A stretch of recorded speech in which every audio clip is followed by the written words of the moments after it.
ग्वालियर से सबसे पहले बड़ी खबर की बात करेंगे। बेटे की राजनीति में आने पर सिंधिया का बयान सामने आया। सिंधिया परिवार से राजनीति में एक ही व्यक्ति रहता है। बेटे आर्यमन की राजनीति में आने की चर्चा को उन्होंने विराम दिया है। आर्यमन के 2023 में राजनीति में आने की जोरों पर थी चर्चा। परिवार का एक सदस्य राजनीति में होना चाहिए, ये सिंधिया की ओर से कहा गया है। बड़ी जानकारी इस वक्त आपको बता रहे हैं। बेटे की राजनीति में आने की चर्चाओं को विराम दिया है ज्योतिरादित्य सिंधिया ने। ग्वालियर से बड़ी खबर आपको बता रहे हैं, जहां पर बेटे की राजनीति में आने पर सिंधिया का बयान सामने आया। सिंधिया परिवार से राजनीति में एक ही व्यक्ति रहता है, ये सिंधिया की ओर से कहा गया। बेटे आर्यमन की राजनीति में आने की चर्चा को उन्होंने विराम दिया है। सुनिए क्या कुछ कहा। एक तो सदैव मैं इसमें नहीं पढ़ना चाहता कि नेता के परिवार में टिकट जाएगा या नहीं जाएगा। मैं आपने तो सदैव देखा है कि सिंधिया परिवार के अंतर्गत एक परिवार का सदस्य ही राजनीति में रहता है।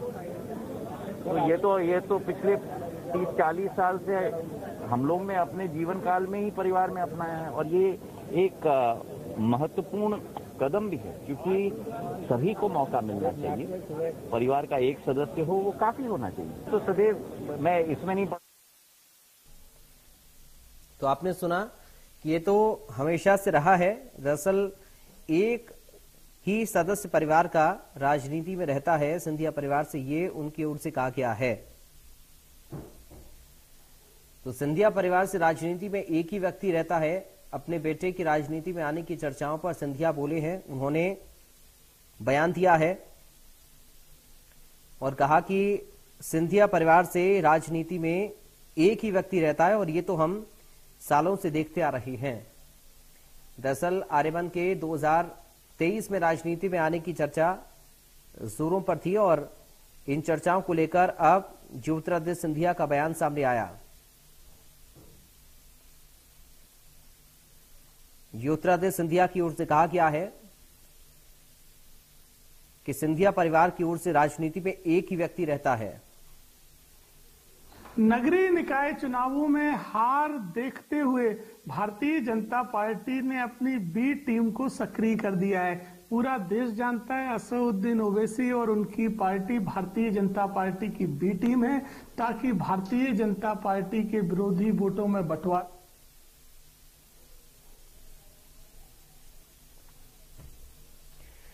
कांग्रेस प्रवक्ता के मिश्रा इस वक्त हमारे साथ फोन लाइन पर जुड़ गए हैं। के मिश्रा जी, सबसे पहले आपका स्वागत है इंडिया न्यूज में।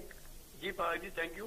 के मिश्रा जी, ज्योतिरादित्य सिंधिया ने कहा है कि दरअसल ये तो आप देखते आए हैं सालों से कि एक ही व्यक्ति रहता है सिंधिया परिवार से, तो यानी कि जो चर्चाएं थी कि उनके बेटे आ सकते हैं वो उन पर विराम लगा दिया उन्होंने। क्या कहेंगे इस पर? देखिएगा, ज्योतिरादित्य सिंधिया जी को यह निर्णय मजबूरी में लेना पड़ा है। हाँ। चूंकि भारतीय जनता पार्टी में कथित तौर पर एक बयार चल रही है जो परिवारवाद के खिलाफ कही जा रही है, जबकि भारतीय जनता पार्टी में परिवारवाद कांग्रेस से ज्यादा हावी है। वहां पराक्रम को स्थान नहीं है, परिक्रमा को पूजा की जाती है। और ज्योतिरादित्य सिंधिया जी ने यह समझ लिया है कि उनके बेटे के लिए ग्वालियर में दाल नहीं गलने वाली। पहले तो सिंधिया जी ये तय कर लें कि वो पार्लियामेंट लड़ पाएंगे कि नहीं, क्योंकि पूना की जनता ने उनको बहुत सम्मानित कर दिया है। ग्वालियर में भी उनकी हार सुनिश्चित है। उस स्थिति में वो अपने बेटे को क्यों लाकर राजनीति में अपने परिवार को लज्जित करेंगे? और यदि वो कह रहे हैं कि परिवारवाद उसके पक्षधर हैं, वो परिवारवाद के खिलाफ हैं, जो मोदी जी ने कहा उसके पक्षधर हैं, तो वो भी तो आदरणीय राजमाता जी के पोते हैं। वो तो खुद परिवारवाद की उपज है। परिवारवाद के गर्भ से ही तो ज्योतिरादित्य सिंधिया जी का जन्म हुआ है। लेकिन वो ये कह रहे हैं कि सक्रिय तो एक ही नेता रहता है, वो तो हम देख रहे हैं पिछले 30-40 सालों से। देखिएगा, सिंधिया जी का तिलस्म कांग्रेस से जाने के बाद लगभग टूट चुका है। अब वो मिथ्या मटेरियल हो चुके हैं भारतीय राजनीति के। तो वो कुछ भी कहें, जनता उन पर विश्वास नहीं करती। जो कांग्रेस पार्टी उनकी मात्र संस्था थी, उनके नहीं हुए हैं तो उनके वचन पे कायम कैसे होंगे? क्योंकि मजबूरी में उन्हें निर्णय लेना पड़ा है। बाकी का लॉन्च तो उन्होंने उनके बेटे को कर ही दिया था। यानी आप ये कहना, एमपीसीए की राजनीति नहीं क्या? एमपीसीए में क्यों अपने बेटे को उन्होंने करवाया? भाई अपना उत्तराधिकारी तो उन्होंने एमपीसीए में रख ही दिया है ना। हाँ। तो के मिश्रा जी, एमपीसीए से सीधा के मिश्रा जी, आप क्या इसको मान रहे हैं कि जो आप बता रहे हैं कि उनकी साख खराब हुई है, इस वजह से उन्होंने अपने बेटे को पीछे किया है, या फिर जो या जो परिवारवाद वाली बात बीजेपी के शीर्ष नेतृत्व की ओर से कही गई थी उसको लेकर वो बैकफुट पर आए हैं, आपको ऐसा लग रहा है? देखिएगा, उन्होंने एक तीर से दो निशाने सॉल्व किए हैं। एक तो नरेंद्र मोदी जी के प्रति जो परिवारवाद को लेकर वो डिंडोरा पीट रहे हैं, उसके प्रति उन्होंने अपनी अनिच्छा के साथ आस्था प्रकट कर दी है, नंबर एक। नंबर दूसरा कि उनके लिए कोई राजनीतिक धरातल अब ग्वालियर चंबल संभाग में बचा ही नहीं है, तो जब खुद के लाले पड़ रहे हैं तो बेटे को कहां प्रोजेक्ट करेंगे वो। लेकिन ऐसा आपको क्यों लगता है कि अब सिंधिया की जमीन खिसक चुकी है? नहीं, यदि बहुत बड़े नेता होते तो ग्वालियर में हारते क्यों? जब कांग्रेस के साथ थे तब बड़े नेता होते थे। नहीं होते थे, मैं फिर कह रहा हूँ कि कांग्रेस में ही उनका सम्मान था। कांग्रेस में वो श्रीमंत थे। कांग्रेस में जब वो थे तो उन्हें सम्मान की थालियों में भोजन मिलता था, और वो जेपी नड्डा साहब को बिस्किट के लिए प्लेट उठा के घूम रहे हैं, वीडियो दिखा रहे हैं सब लोग, आप लोग दिखाते हैं। लेकिन फिर ऐसी कांग्रेस में रहने के बाद और भाजपा में उनके लिए क्या स्थान है? लेकिन अगर इतना सम्मान था तो क्यों कांग्रेस से मोहभंग हुआ सिंधिया का? फिर ये भी तो एक सवाल है मिश्रा जी।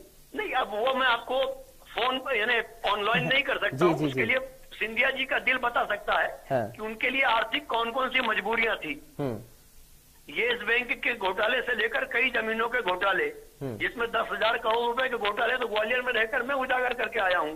तो वो संपत्ति जुटाने के लिए राजनीति करते हैं, वो एक व्यावसायिक नेता है, उनका देश से और किसी राजनीतिक दल से और विचारधारा से कोई संबंध नहीं है।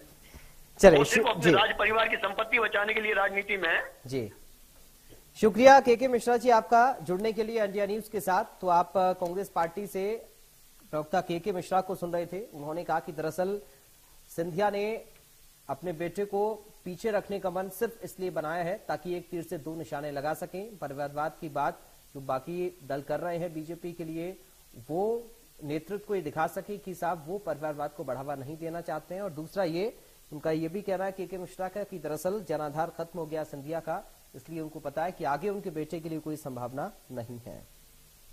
मध्य प्रदेश, छत्तीसगढ़ की हर खबर सीधे आपके मोबाइल फोन पर।